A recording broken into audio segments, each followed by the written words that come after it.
Hola, hola. Everybody, welcome back to another episode of No Filters.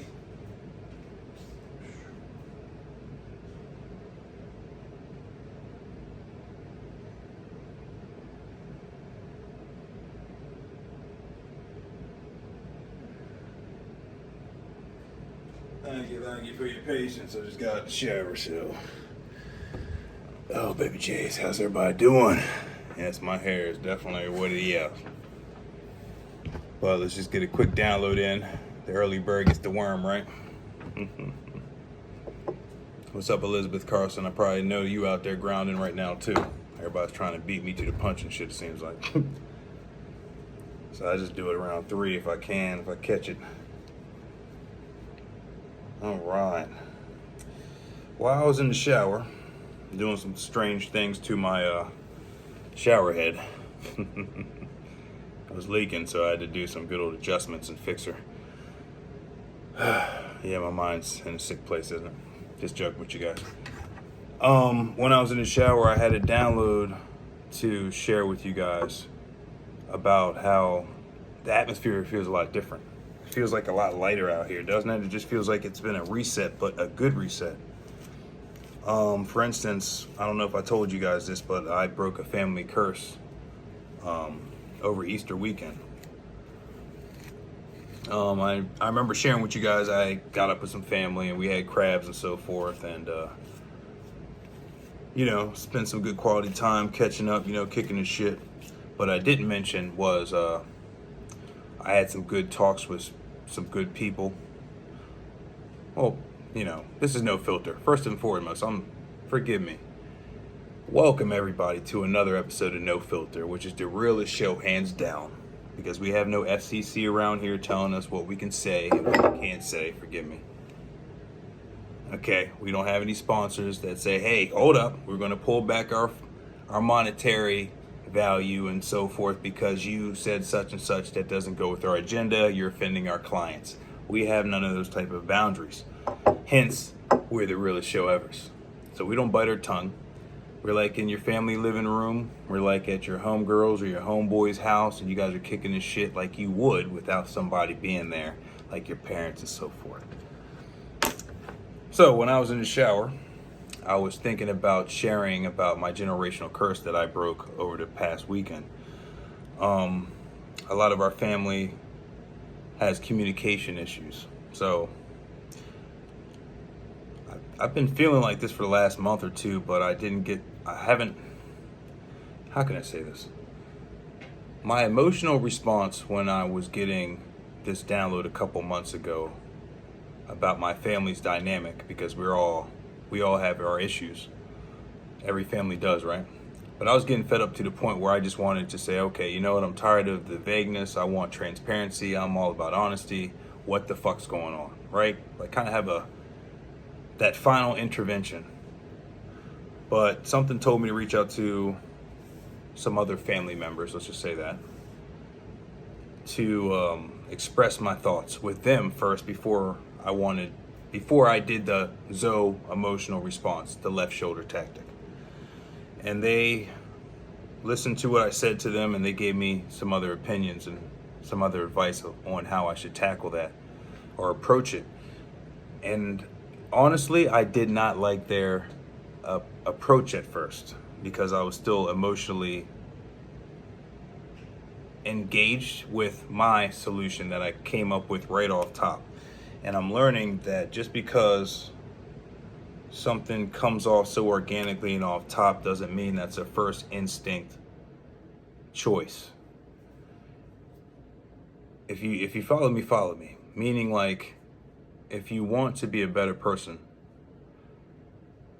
you have to very carefully gauge how your first instinct goes. Like if you're upset with something and then your thought goes to whatever that goes to, and then you turn that into action, that can be very detrimental because you weren't thinking logically. You were just thinking about a quick, I need my revenge, or I need to get even, and that can hurt you down the road. So by me talking to my other family members about what my approach should be, they said, hey, you know what? We should maybe have a family intervention versus you doing it solo and demanding somebody answers. And it felt good to hear other people's point of view, because a lot of times, since I'm isolated so much, that I think I have all the right answers because I have a good connection with source. Sometimes I can confuse that connection with source with my own intuition, right? And my own ego, my own biasness, whatever. So this past weekend, after I talked to my family members, I asked God for an executive decision, let's just say. I said, all right, God, what is the best approach when I see my family on Sunday? Should I do bada bing? All right, this is no filter, so I'm just going to keep it real. Should I talk to my dad one-on-one about my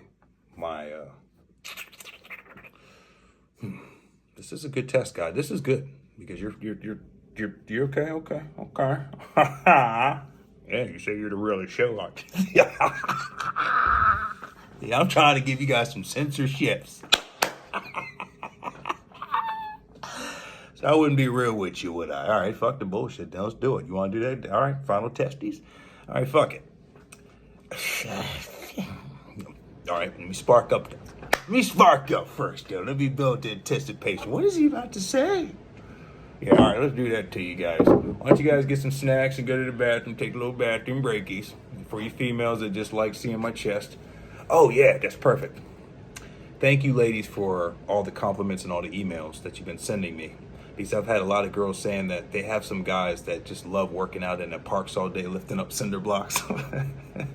And just so salty when they come home, because it's weird. It's like they would rather spend their time in parks and lifting cinder blocks and using all that aggression instead of using that for some loving in the bedroom. So a lot of these ladies are just paying attention to me and stuff, and in my comment section saying that the guys that they were attracted to, they're not attracted to anymore because they're kind of like some steroid junkies. They'd rather get all chiseled and stuff because you're like in some secret competition with this guy right here.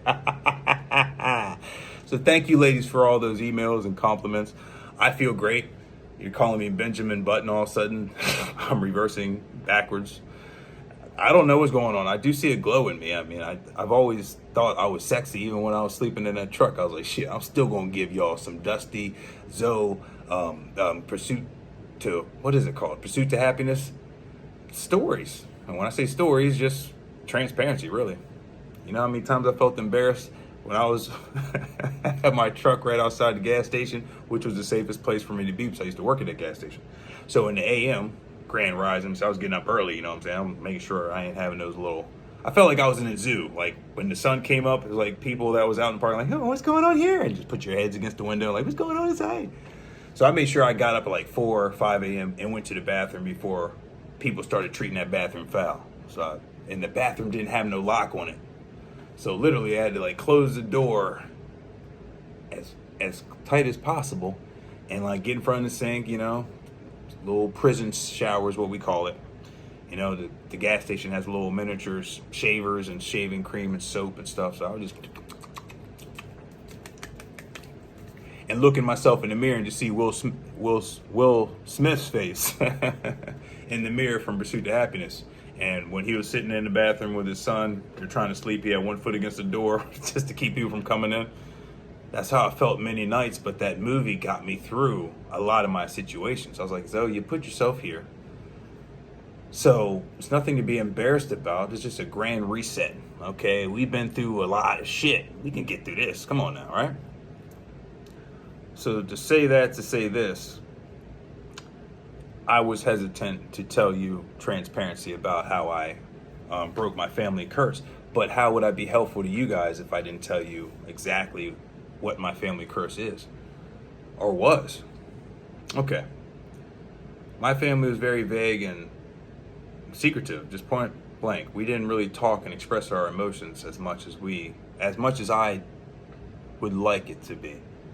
So due to that lack of communication, our family's not a unit. We're all on our own. We all have our reasonings behind our isolation.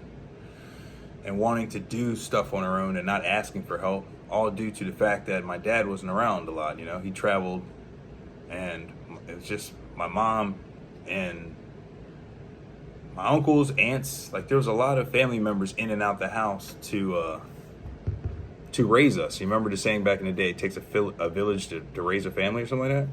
That's literally what it was for us. So it was like my dad was always James Bond, gone, here, gone, whatever. Very rare when we saw him. So it was like it was a gift to see him, but at the same time we wanted to, hey, my left ear's going numb. I like that. All right, Spirit. Okay, so I'm cool. When we saw him, we craved for his attention so much that when he left, like, we were crying, like, where we didn't have no more tears. Like, oh, wait, Dad, don't leave. You know when you cry so much you can't even, like, you know, your throat's dry.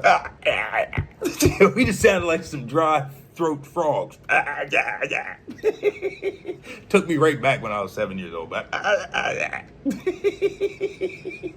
So pathetic, but not pathetic. It was just, you have love for somebody. You find yourself, like, crying, I guess, you know? I guess crying or laughing is the most extreme emotions to express an emotion, if that makes any sense. Like, how would you express love? All right? Like, how would you express the word love? You're in love with somebody, right? Yeah. Okay, so what determines when you're in love with somebody? You know, I really like her. Okay, well, is like really love? Because people they can replace the word like with infatuation. I used to say all the time, I like that girl, and then I would have somebody wiser than me. It's like, nah, that's just infatuation. That's puppy love. Yeah, you're right. That's just some puppy love. It's basically saying you don't have enough experience to know what love is, boy. A girl, you just don't know. You haven't been trampled. You haven't had your heart broken. You don't know what loyalty is. You just want to fuck everything. And that's very true, man. Me and my girlfriend back in the day would skip school all the time just to bust some cheeks. Is that right? Me busting her cheeks and just whatever. What the fuck ever. So you get what I'm saying. We're some horny ass rabbits. So was I really in love? Or was that just some, like, God, man, if I say this, it would sound like, I still love the girl. So I'm just saying this from an analytical point of view. It's like, was I really in love, and was she really in love with me? Or was that just a chapter of us both experiencing our first sexual experiences? And then it grew into love, which I believe that's what it was. Yeah, that's basically what it was. Some Sigmund Freud breakdown. Okay, where I'm getting at with this is, let's get to the family curse. Okay, guys, you love me because I bounce around and give you a lot of origin stories, because I feel like if I was vague with you and just gave you right to the point, it wouldn't resonate with you guys. Okay, guys, I broke my family curse. I just talked to my dad and everything was good. That's dry as shit. So let me just get to it. My family, lack of communication. Point blank. We didn't share emotions at all, and if you did, you would get the TV guide face. That's what it is. There you go. Another phone slappers. We're no filters. We keep it rolling. We would get the TV. Don't do that again. I love it. I love it. It's like these people, don't talk about that. You would get the TV guide face. You know what the TV guide face is? For you millennials, you don't even know what a TV guide is. TV guide was a book that had all the stations on it and the channels and when your favorite show would come on. So when you talked about something real in our house, so it'd be like they would give you the giraffe neck. They would look around the shoulder like they're looking for something. You know what I'm saying? They're looking for something. Shit. Yeah, you don't get no eye contact no more. You just get all right, is there something I can do besides listen to this kid? You know what I'm saying? It was one of those joints. We had to learn how to become tough skinned real quick or hold in our emotions a lot. You know what I'm saying? And Mama Dukes was very ingenious because she noticed there was a lack of, damn, my left ear's going numb again. Okay, so this is some real shit, which it always is. And this chapter around, I have to be more real, so I can't even give you governor's pins no more. Guys, like, that's kind of PG-13 for a no-filter show, though. Come on now. Did Jesus Christ actually care who he offended? No, that's what he was. He was here to change algorithms, to ruffle feathers. I was like, shit, stop trying to keep people for pleasing people. I'm like, stop being a people pleaser. That's what people are calling me. Stop being a people pleaser. Like, damn, the chosen one got all these goddamn responsibilities. I wouldn't do that. Baby Jace. So I'm walking a tightrope every damn days. But this time it's Super Conan chest. I can't even. I will love every. Shut up, Zoe. Stop doing it. You're people pleasing. Let's get to it. So my family, lack of communication. You would get the TV guide face like no one gave a fuck. Me and my brother were talking just recently, and he broke down why that is. My human side said that's a personal conversation. Still personal, but we're saving millions of people here. So he said, Alonzo, you're looking for validation. And I really didn't like hearing that again. I was like, why the fuck you think I'm looking for validation all the time? And hear me out. This is exactly what I said, and I answered my own question without even realizing it. Why the fuck you think I'm looking for validation, man? All I want, hear what the fuck I just say. I'm an oxymoron when I say this.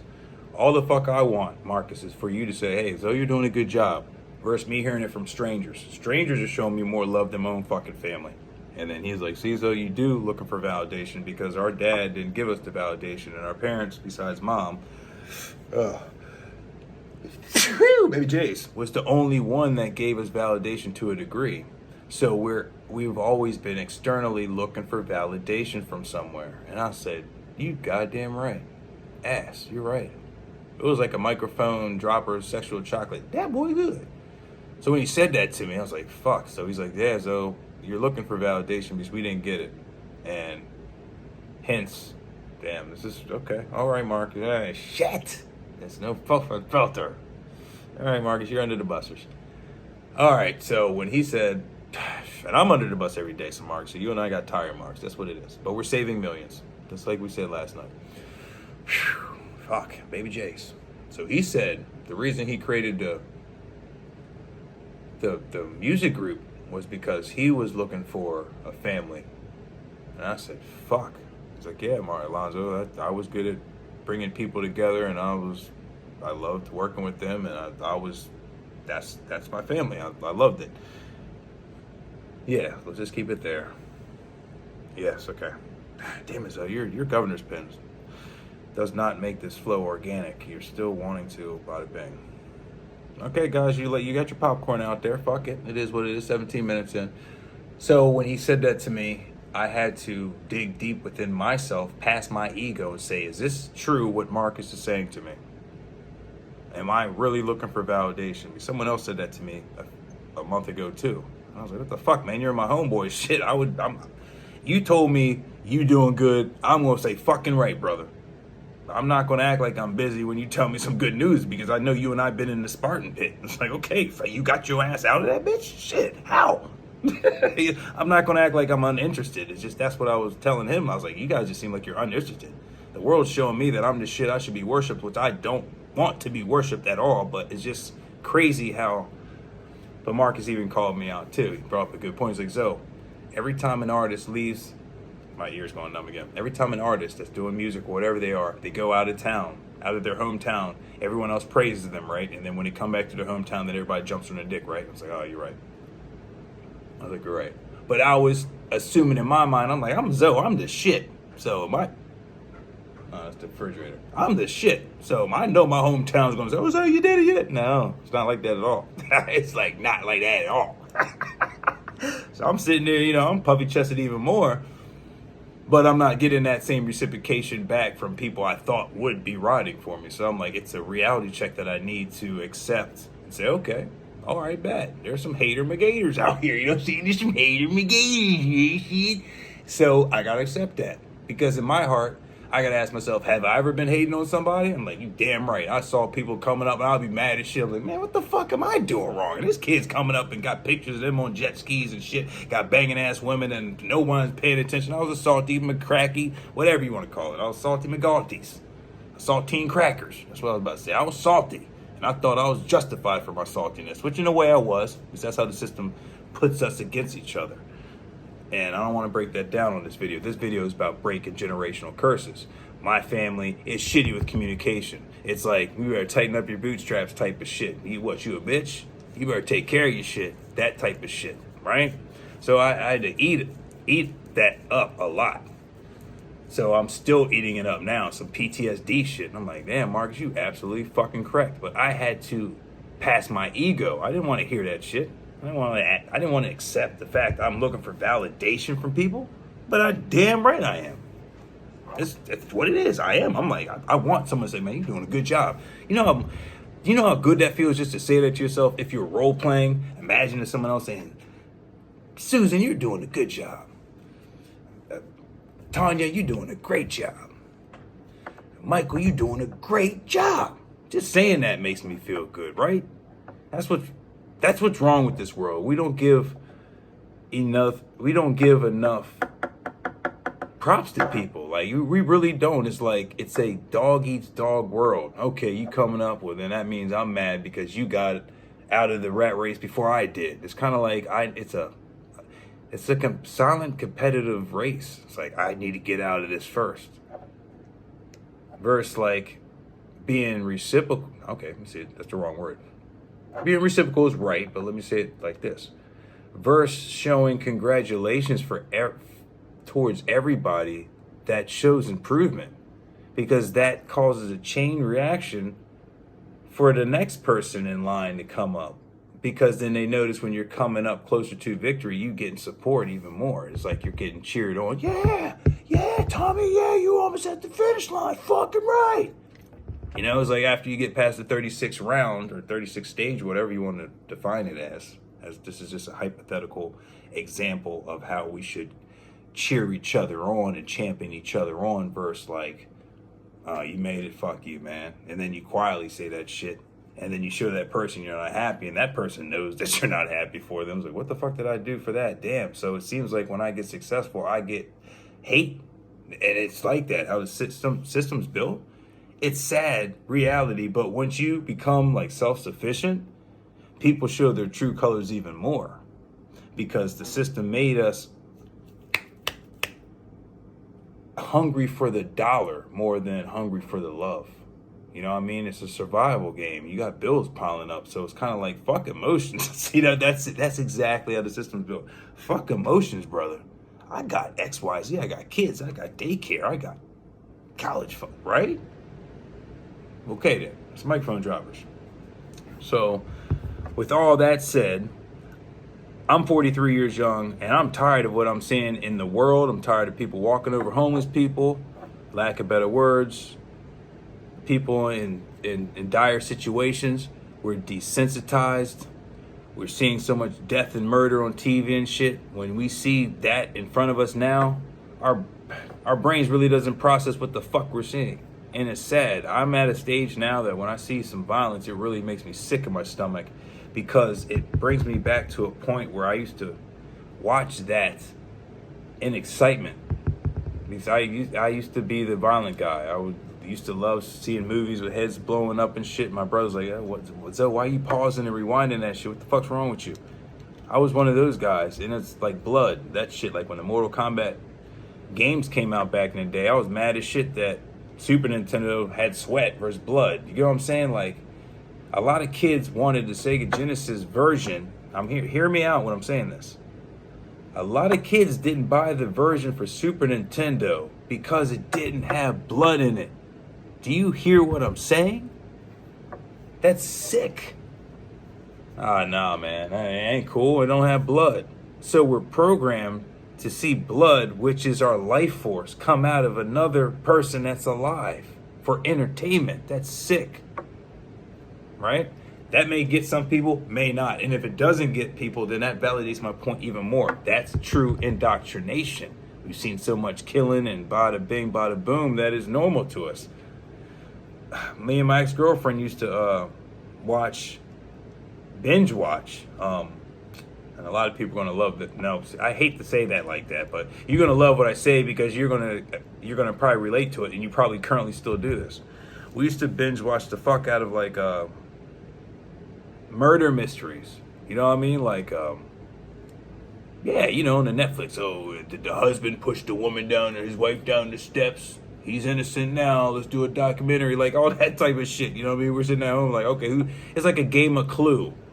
Who did it? Type of shit. Like we have that instinctually in all of us. We love mysteries and shit. But at the same time, we're using that mystery fascination in a murder mystery that actually is a real life human being, that this family was affected by this action that they put behind them, hopefully, and then Netflix or whoever buys the rights and goes to this family and, hey, can we put your traumatic situation that you guys are still going through and have people watch it for entertainment, but we'll give you money for it, but you're just gonna have to relive your cousin getting killed over and over again. Do you see what I'm saying? How phone drops again. I love it.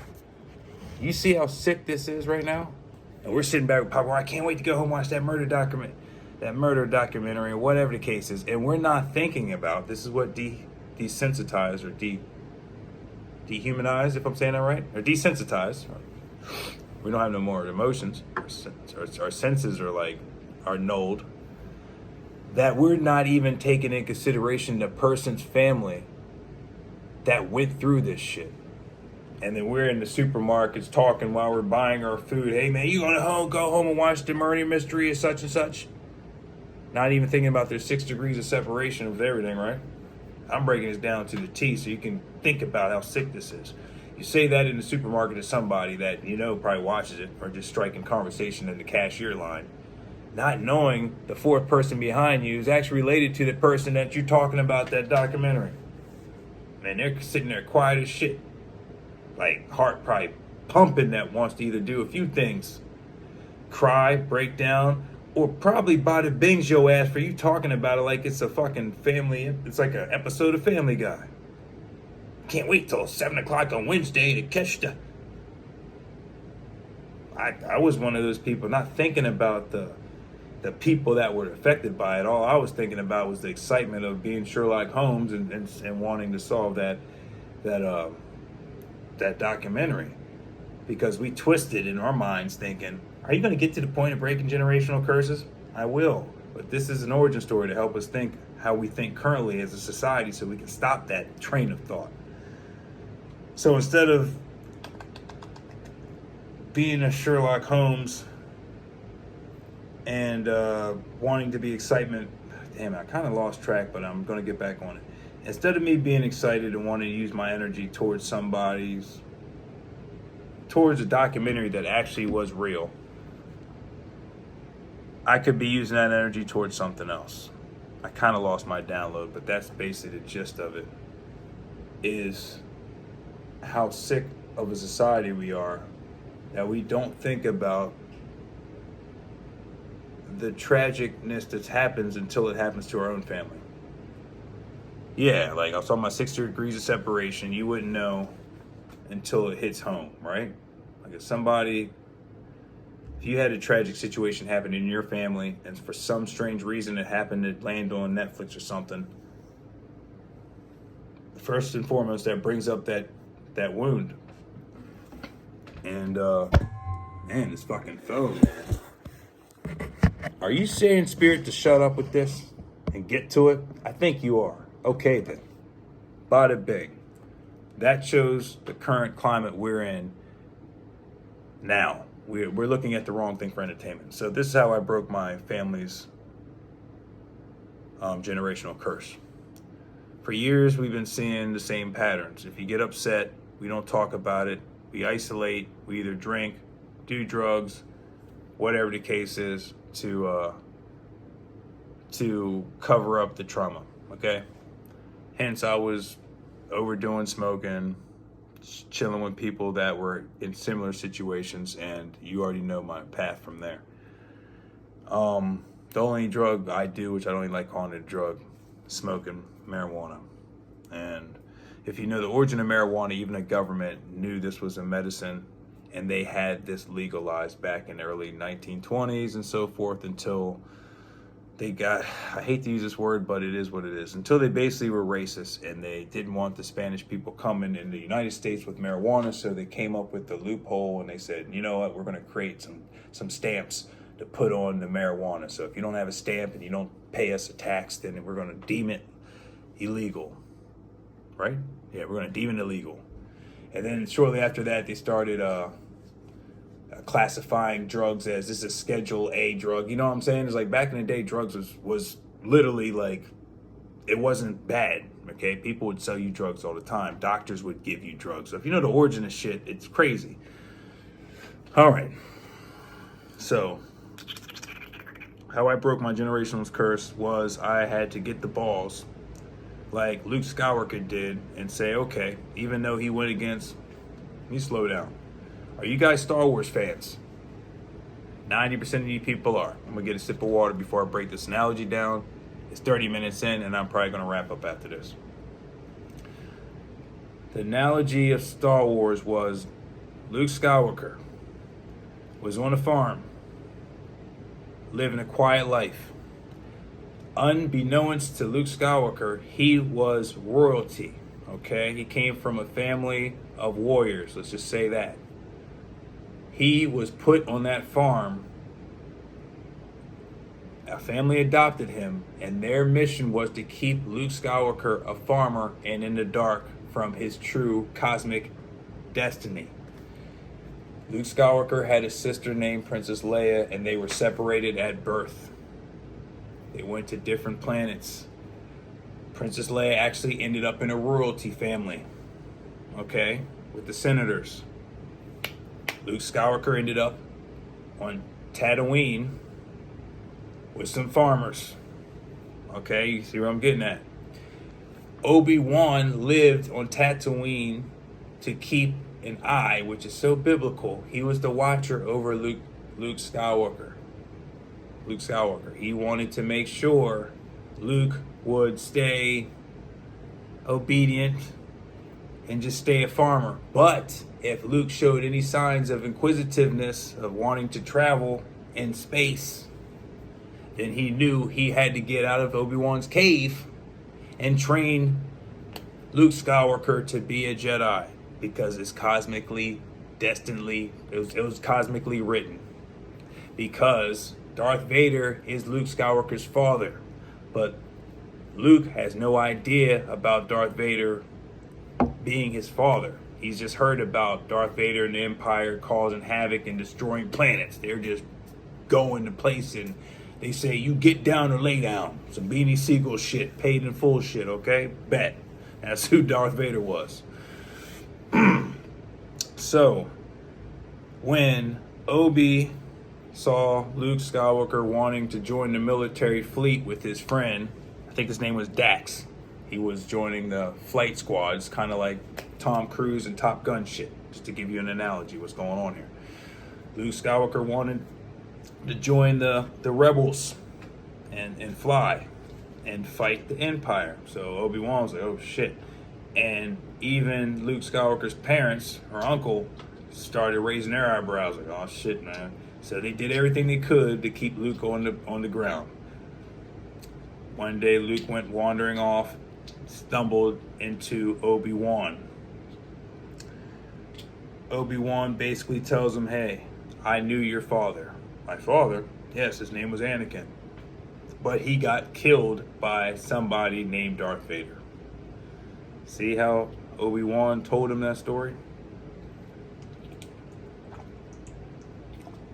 Obi-Wan didn't necessarily lie to Luke Skywalker. It's all perspective. Please hear me out. Obi wanted Luke to join him so he can learn the ways of the Jedi Force, so he can change the destiny of the world. Because if Luke Skywalker did not tap into his own abilities, every planet would have been ran by the Empire. So Obi said this to him to get Luke Skywalker more intrigued to join Obi-Wan. So he said, I knew your father. So what does that do? I'm teaching you guys some jewels right here. I knew your father. Shit, you knew my dad?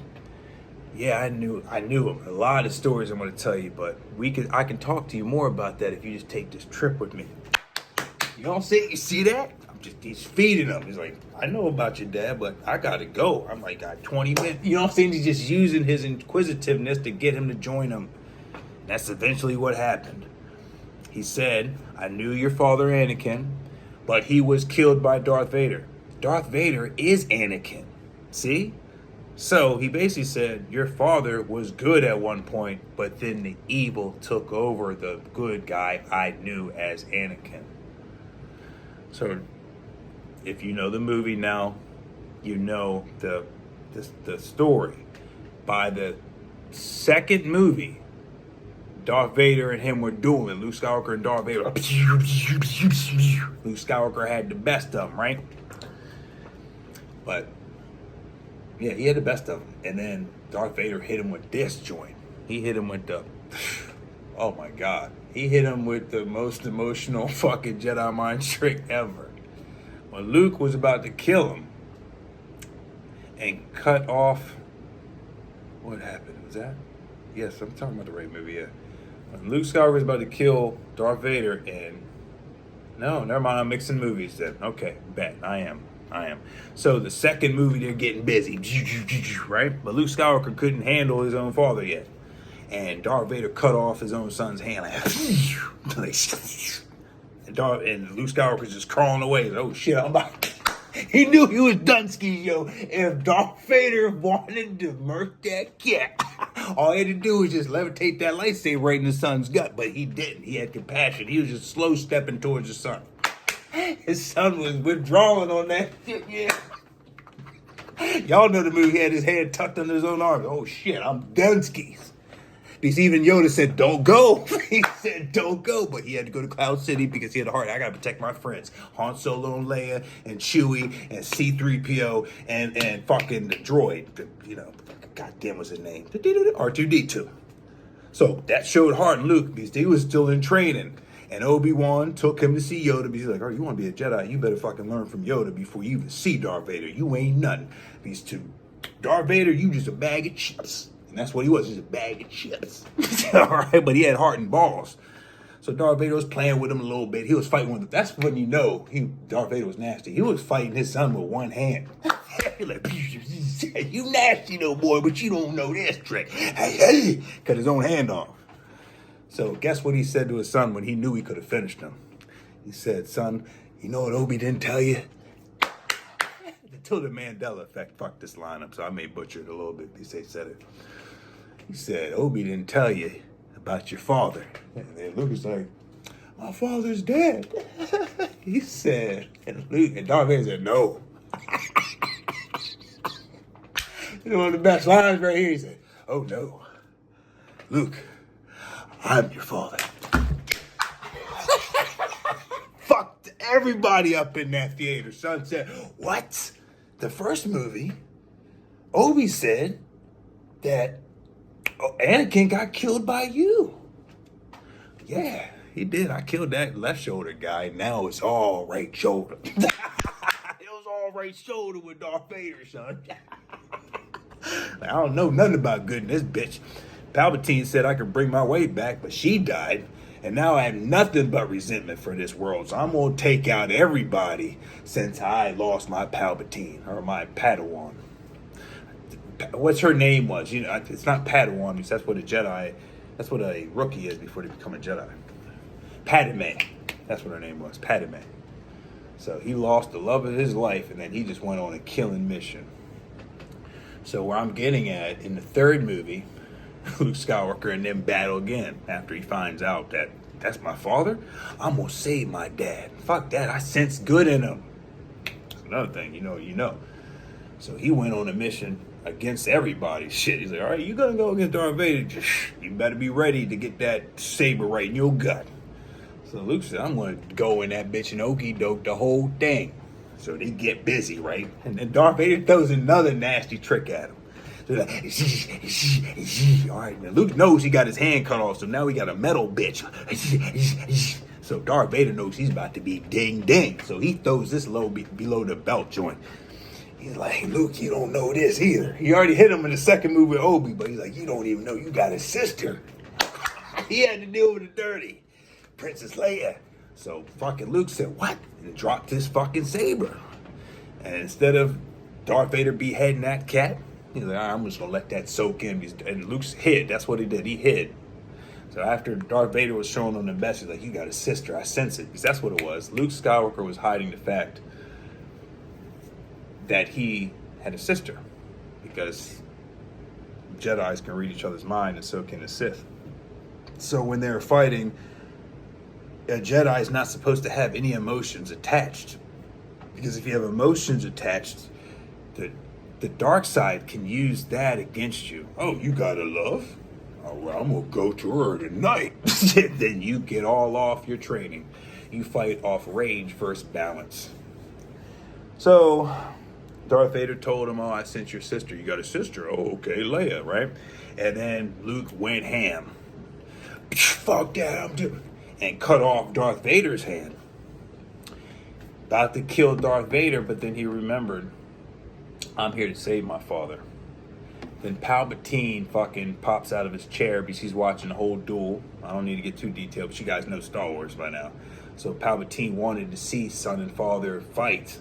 It's whoever took over, whoever killed one, Palpatine was going to train him to be a nastier Sith warrior. And that's how it is. It's like, okay, Darth Vader's my right-hand man until he's no longer useful to me. It's just like expendable shit. So it's still in the story of my dad here. So Luke Skywalker, after he cuts off his father's hand and could have finished him in front of Palpatine, like Palpatine said, he said, finish him. Like some Mortal Kombat shit. He said, do it. Do it. So Palpatine just wanted to see that nastiness come out of Luke. Guess what Luke did? He dropped the fucking lightsaber. Said, nope, I'm not following your fucking millennia year pattern of you just killing one, killing another. I'm done. I love my father. Palpatine looked at him like, you lost your damn mind? Boy, kneel. And electrocuted the shit out of Luke Skywalker until the fact Luke was screaming for his father. Dad, father. Dad. This made my fucking heart even cry more when I look back at that scene. Guess what Darth Vader did? With his hand all fucked up. You just see Darth Vader's neck slowly turn, look at his son getting electrocuted. Then he slowly turns at his master Palpatine. It's like 4 scenes it shows him just slowly looking at both. It's like a choice he has to make. I love this. I love the shot of this. The 4th time it shows Darth Vader's head swivel because his helmet shows the reflection of Palpatine electrocuting his son, and then when he looks to the right, there's no electricity. It's just his son. So the 4th shot, it shows Darth Vader look at the electricity side. Then he gives like a nod, like bet, and starts walking towards Palpatine. Well, one hand, mind you. And Darth Vader's half human and half electric cyborg. And Luke Skywalker fucked his shit up, so that man's wheezing, right? So when he goes towards his master and picks that bitch up and electrocutes himself and throws Palpatine's bitch ass off the fucking balcony, like, hey! That's why I get all these throwing balconies off. From that shit, I toss niggas off balconies. He's like, hey! And then Palpatine's like, yes! Palpatine's a sick motherfucker. He knew what he was doing. And then before Palpatine hits the pit, he blows up. He's like, and because Palpatine had multiple bodies, so that's another story for another time. So, Darth Vader saved his own son. Then Darth Vader's laying on the ground, just like sparking, because he only has a few moments left before he's done. So Luke kneels down next to his father and takes off the helmet. And Darth Vader hasn't seen that through. He hasn't seen out of that helmet since Padme died. And let's just say Palpatine had him under a spell. So let's just say like 20, 30 years, something like that, maybe longer. So Luke Skywalker kneels down next to his father, takes off his helmet, and him and his father finally look eye to eye. And then his father looks at him and says, son, I love you. Thank you for saving my life. And the whole thing about Jedi's transitioning, it's a symbolic message for all of us humans, is when we transition, we just become our official form, which is ethereal. You're like a gaseous form, you know? That's the highest radiating, vibrating form. It's light. Yeah, you're light matter. Yeah. It's like light then gas form, and then it's density. We're the lowest density. That's why we're like the slowest vibrating form. All right, I'm not trying to get too scientific on you. So when they looked eye to eye to each other, right, and Anakin said to Luke, "Thank you for saving my life," Luke changed the family. He broke the family curse. He broke like every curse with the light and dark side, because it showed that the baddest man on the planet, which was Darth Vader, his mission was to find all the Jedis and kill them. He had to kill his own kind. Okay, so Palpatine fucked him in multiple ways. Said, "I'll teach you immortality. Teach you how to bring back your wife." And then that's how he got him on the hook. But then after, he got just like these fucking athletes and artists. They think they're getting in there for talent when they get these agents and they show them the check numbers. And they say, "All right, meet me here." And then they meet at the one building. And before you get that check, they're like, "Hey, let's go upstairs real quick." And then you got to meet the guy that's actually paying you. You get what I'm saying? Cash and couch. So yeah, you got to do something funny or something strange for some change. Where are we getting at? So Luke Skywalker broke the whole curse because it showed that a badass such as Darth Vader can even change and join the light side. And then when they're at the Ewok village at the end, when they're all celebrating, it shows all the spirit forms of the Jedi. It shows Obi-Wan, Yoda, and Anakin, no longer Darth Vader. He shows him as his Jedi form, and they're all sitting around a campfire smiling at Luke Skywalker, basically saying, "You freed us. You balanced the cosmos out, and now you got the light side doing this thing." That's what my mission was with my dad, because my dad is like Uncle Phil. He don't talk, he just gives you looks. That's it. Years ago when I ran away, when I told you that story, when I called my stepmom, the word is you never call anybody. So I was smoking weed one day, she came up and said, "You're high." I was like, "Well, fuck you, bitch, I'm out." You know how scared I got when I called my stepmom a bitch? She went down there and said, "Say, Robert." I was like, "Oh, I'm dead." I got up and went right to my Volvo and drove out. I was gone. Excuse me. I went up to a friend's house. She was like, "You stay with me for a couple of days." It ended up being like 2 weeks of shit. And then I had to actually go to my dad's job at Heckinger's and face the music. But it wasn't as I expected. I'm telling you that backstory because this built up the courage for me to talk to my dad recently about this. So I talked to him in Heckinger's. He's like, "Zoe, I appreciate you. This is never going to be your mother. I understand where the resentment comes from, but you never need to ever disrespect another woman." Yeah, he put me in my place, mind you. But he respected the fact that it's kind of weird. It's like kind of reverse psychology. It's like it took me to do that for him to have a heart-to-heart talk with me. You know what I'm saying? Like he's like, "I know how bad it is since your mother passed away, and then she comes in my life and this and that, and then all of a sudden she's with us. It seemed like everything happened so rapidly that we had resentment towards her when she was nothing but helpful, but she was different, and we were like, this is not our mother, right?" So there was a lot of that going on. And then lack of communication. It was kind of like, "Well, you take it or leave it, motherfuckers. You're my kids. What you gonna say? You gonna leave?" You know what I'm saying? So it's kind of like we just had to deal with the type shit. So it took me to call her that and then run away for me and my dad to have the best heart-to-heart talk, and then we became best friends. It was no longer father and son. I catch myself saying, "What's up, brother?" You know, it's weird, but it's cool. Like, we have a different relationship.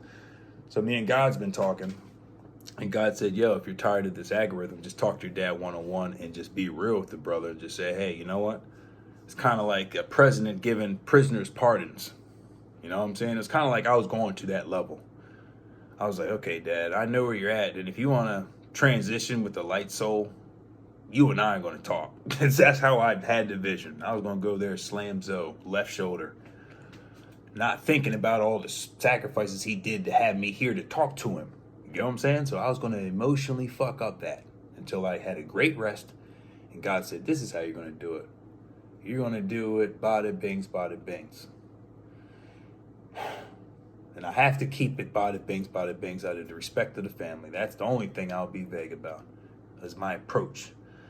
My approach was honesty. I just sat there with him one-on-one and said, "Hey, bada bing, bada bing, bada bing, bada bing. Everything is bada bing, bada bing." I hate even saying that. All right. That ain't going to be helpful for you guys. So instead of me talking, we're 50 minutes in, but this is one of the realest downloads ever. This is going to save millions. So I said, all right, Dad, I know you can't talk to me about a lot of stuff. So God told me to have this approach. Instead of you talking to me, I want you to grab my hand and squeeze hard. If there's anything you would like to tell me that you can't tell me. Oh, the phone fell. I like that. Okay, then now Spirit Team saying, wrap that up. You guys get the gist. Me and my dad had a one-on-one, and it changed the algorithm because we're cool now because we got some things off of our chest that we didn't get off our chest. And we didn't necessarily have to verbatimly say it. We just did some hand squeezing things to communicate. So that's a creative way that I got a lot out of him, at the same time protecting his dignity and his oath. And at the same time him showing me respect that he can appreciate the way I approached him. And we can have a new chapter and then let everything else be water under the bridge. You know how tough that would have been for me in a different state of mind if I don't want to say it like if I didn't grow so much, but that's what it is. If I didn't grow to this point where I can look at that situation and not be emotionally attached to it and look at it for a better good for future generation purposes, even though I won't be in the future generation, you know what I'm saying? That's some like deep shit. It's like, okay, I'm going to do this knowing I'm not going to be around to see the whole thing. But based off of our actions here, Dad, we just changed our whole family for the best because now we're going to have communication be like the top priority, you know? That shit. And if it can't be that form of communication verbally, we can have a way that you and I can communicate like we're doing sign language.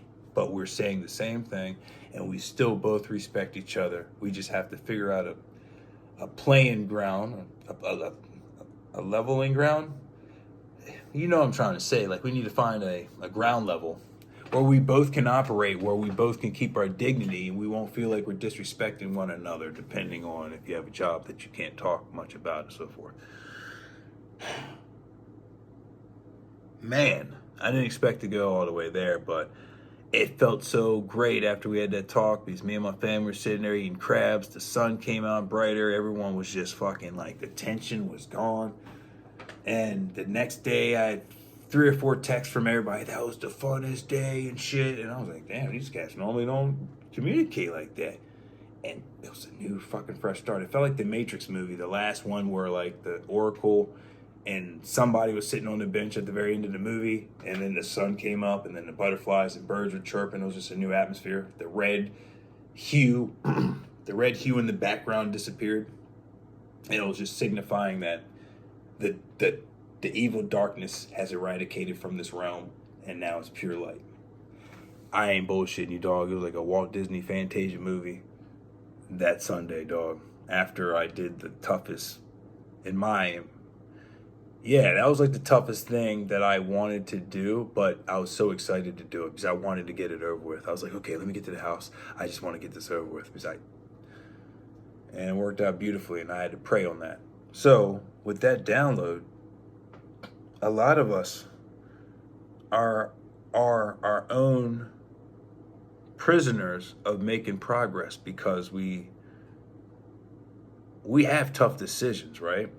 And a lot of us do not want to go in those dark shark jaw waters because you know it's going to be argumentative. You may have some fights. You may not talk to that person for a few days or something. But it's so necessary if you really care for that outcome. For the long haul, it's necessary. It really is. And that's what I kept on analyzing. I was like, okay, so this is going to be tough.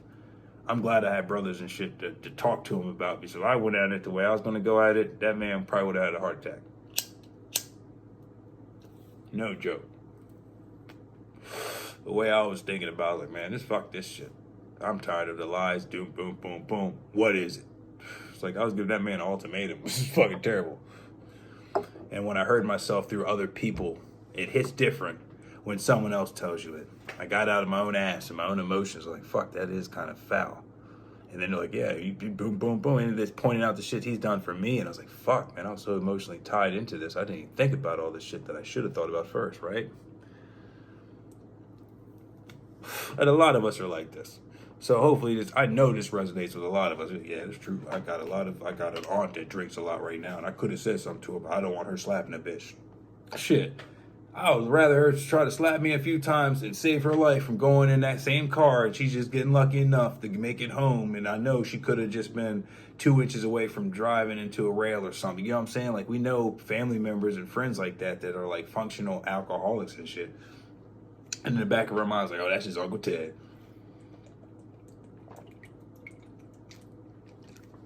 That's just Uncle Teddy, y'all. And we're just teaching that's so bad. Because then you have your neighbor's friends come over, right? Your house.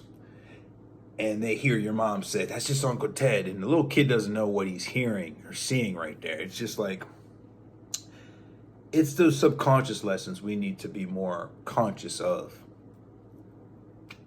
Because every action we do is causing a chain reaction quietly to the next person that's watching your whole, how you guys conduct with each other.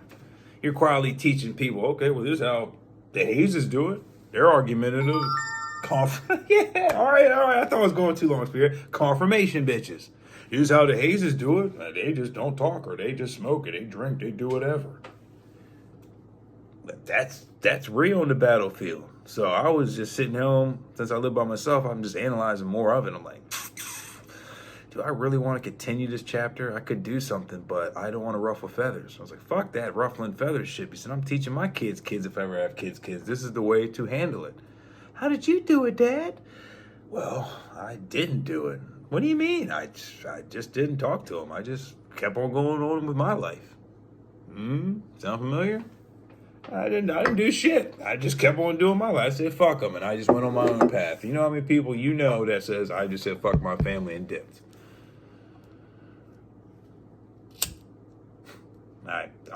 I'll be real with you again. I'll end this bitch. This is the longest video I did. It's 57 minutes in. I had a dream like 2 weeks ago that was kind of like the strangest dream, but it felt so real at the time that I was going to tell my whole family to fuck off. Literally. I was like, I think it's time for me to make one of those moves that you see in the movies where just people just like disconnect with everybody and go on their shit. Something told me to go to my family, sit down and say, I love you guys, but the way our family is, the algorithm shit, I don't like none of this shit. You guys seem like you're stuck in your ways. I'm not doing this no more. I'm out. I've had so many chances to say, talk to me, this, and you guys want to keep on sweeping shit under the rug where now it looks like 3 pyramids are under that bitch. I can't keep on walking over these pyramids. Now it's hitting my taint area. I can't do that shit. Now the shit's hitting my nuts area. Every time I come in the living room, I gotta walk past all this fucking shit of lies just to sit on the fucking couch. I love that analogy. That was perfect. I know y'all gonna ride with that bitch. All the shit that was swept under the rug is now scratching the ceiling from the 70s till currently. You know what I'm saying? A lot of people's families are like that. You just walking past shit to get to your own shit. And then you keep on dismissing shit, putting it in the closet. Okay, fuck it, I'll get to that later. And then your whole body's fucked up because all the shit you're storing that should have been properly released. And everybody's toxic in your house, so nobody's looking at the toxicity. I can never say that word right, but I just fucked myself up by saying never. At times, it's hard for me to say toxicity. Everyone's so toxic in the house, you can't even tell what toxic is no more. You know what I'm saying? I'm going to end on that note, but that's it. If you have anything tough that you are fed up with, it is time to get those generational curse breaker boots. Yeah, I wanted to come up with something niftier than that, but my body's saying I need a grand rest right now, and we got what we needed out. I just wanted to point out that our atmosphere is changing. It seems like that.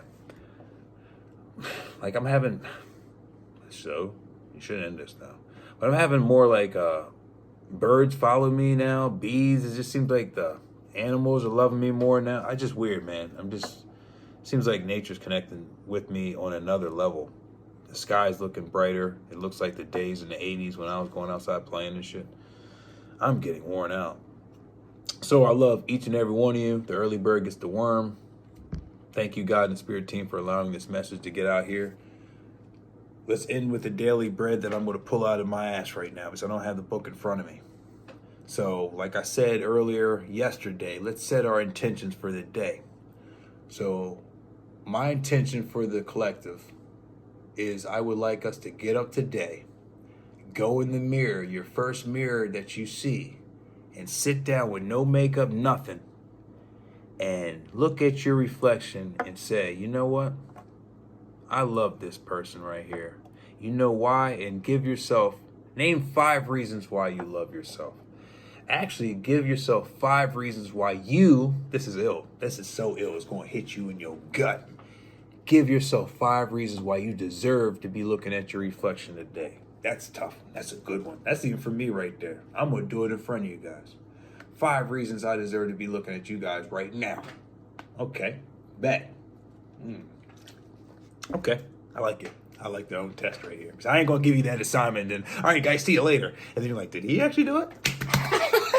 So I'm going to be the first one to jump in this bitch and to pull the shark's cannonball with the blunt. And I'm going to keep the blunt from getting wet in this bitch while I cannonball. Watch.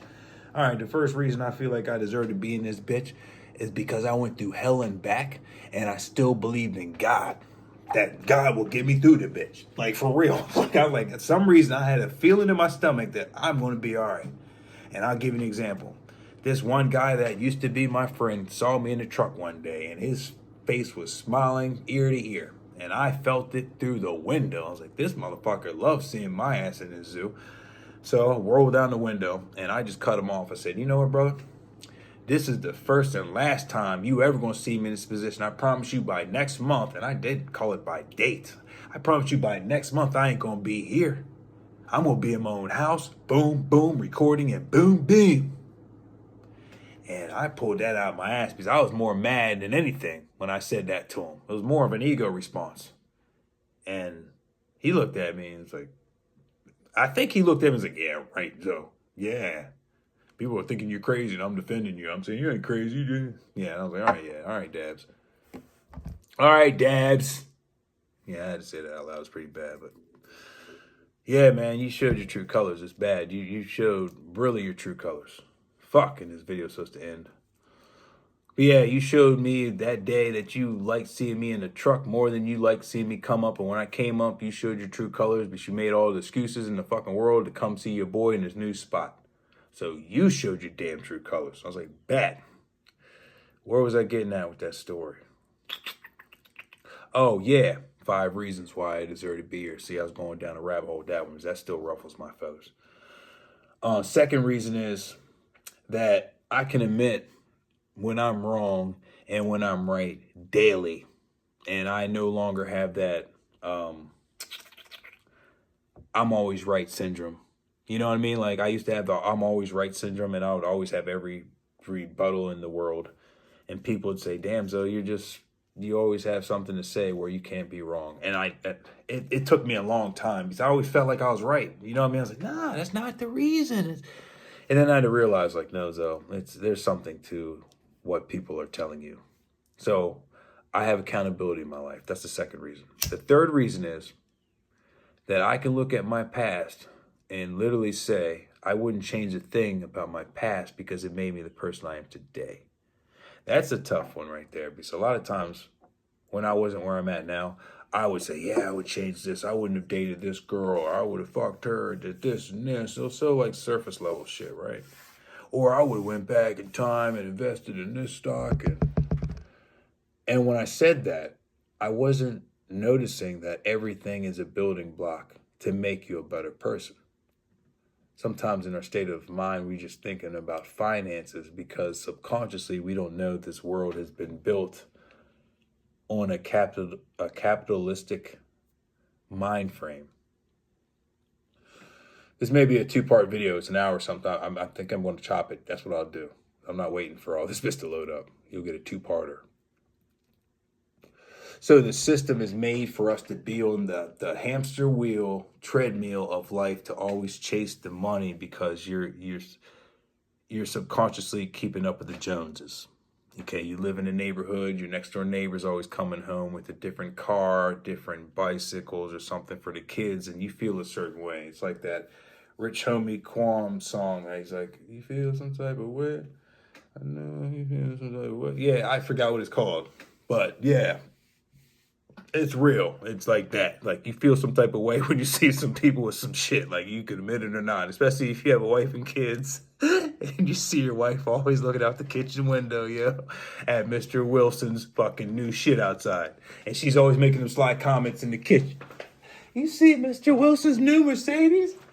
You sitting in that bitch soft as a bitch, like you don't know how many hours I put in this bitch, and you gotta always comment on the neighbor. She wants you to go suck his dick then. That's what you really want to say, right? She's always looking out the blind. She's basically saying, nigga, you gonna step up? You gonna step your game up? Because you gotta get that. It's always like that.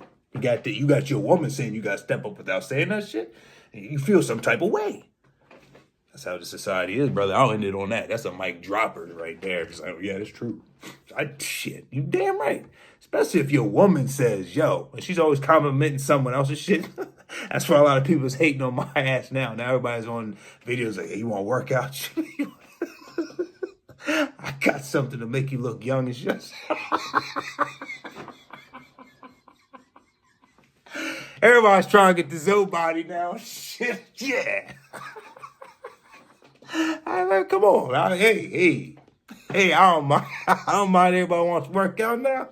Everybody wants to do good deeds now. Shit. God just told me yesterday, because now it's the next day. It's Friday. The birds chirp.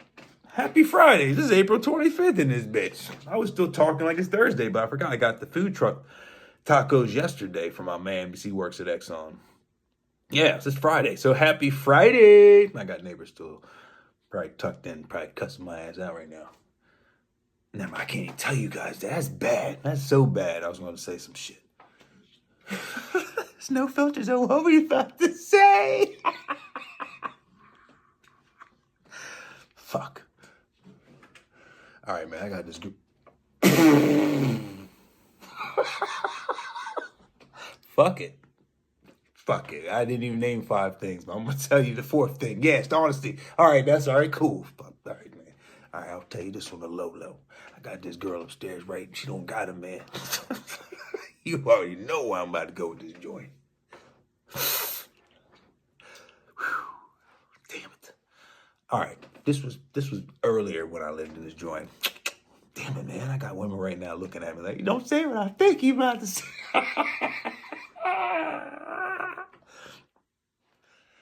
So I seen her a few times, right? Yeah, I seen her a few times. I'm like, she don't got a man. I'm had to break her business. I was about to break my neighbor's business. I was about to go upstairs.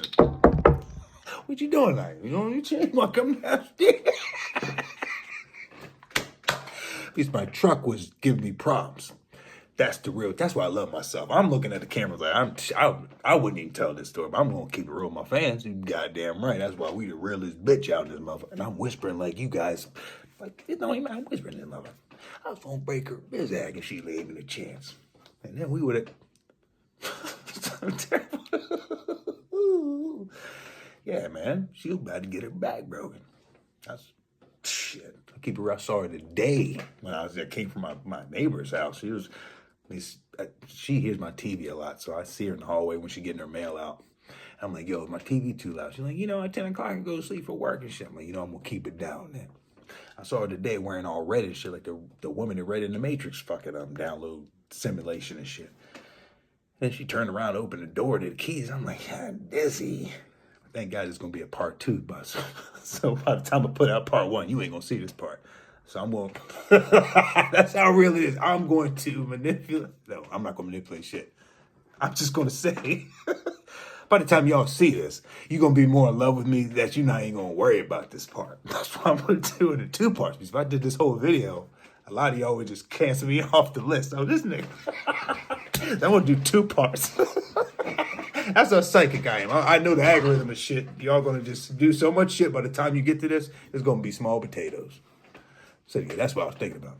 But I'm not, because I got the love of my life out there. But that was the lower vibe frequency that had the wolf fangs coming out. And I had to say that because that's the fourth thing, because I ran out. I was kind of like getting off topic.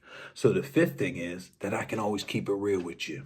Is that a blending in with the 4 and the 5? Or I can say it could be, but I did it in front of you guys in real time. That's 5 things that I deserve to be in front of you guys, is because I'm always changing every day. I'm challenging myself every day. When I hesitate in front of you guys, instead of saying I'll keep it vague, I actually backpedal. I was like, fuck it, I'll tell you what the left shoulder was thinking, and I keep it moving. That helps us all get through life better, because then we don't lie to ourselves, right? On that note, I love each and every one of you. We're an hour and 10 minutes and 30 seconds long. That's awesome. Yeah. Break your family curses. Break any curses that you have that you just know that you're not happy with. Break them. Love you. Gotta go. Otherwise, we'll be 2 hours in this bitch. Take care. Happy Fridays.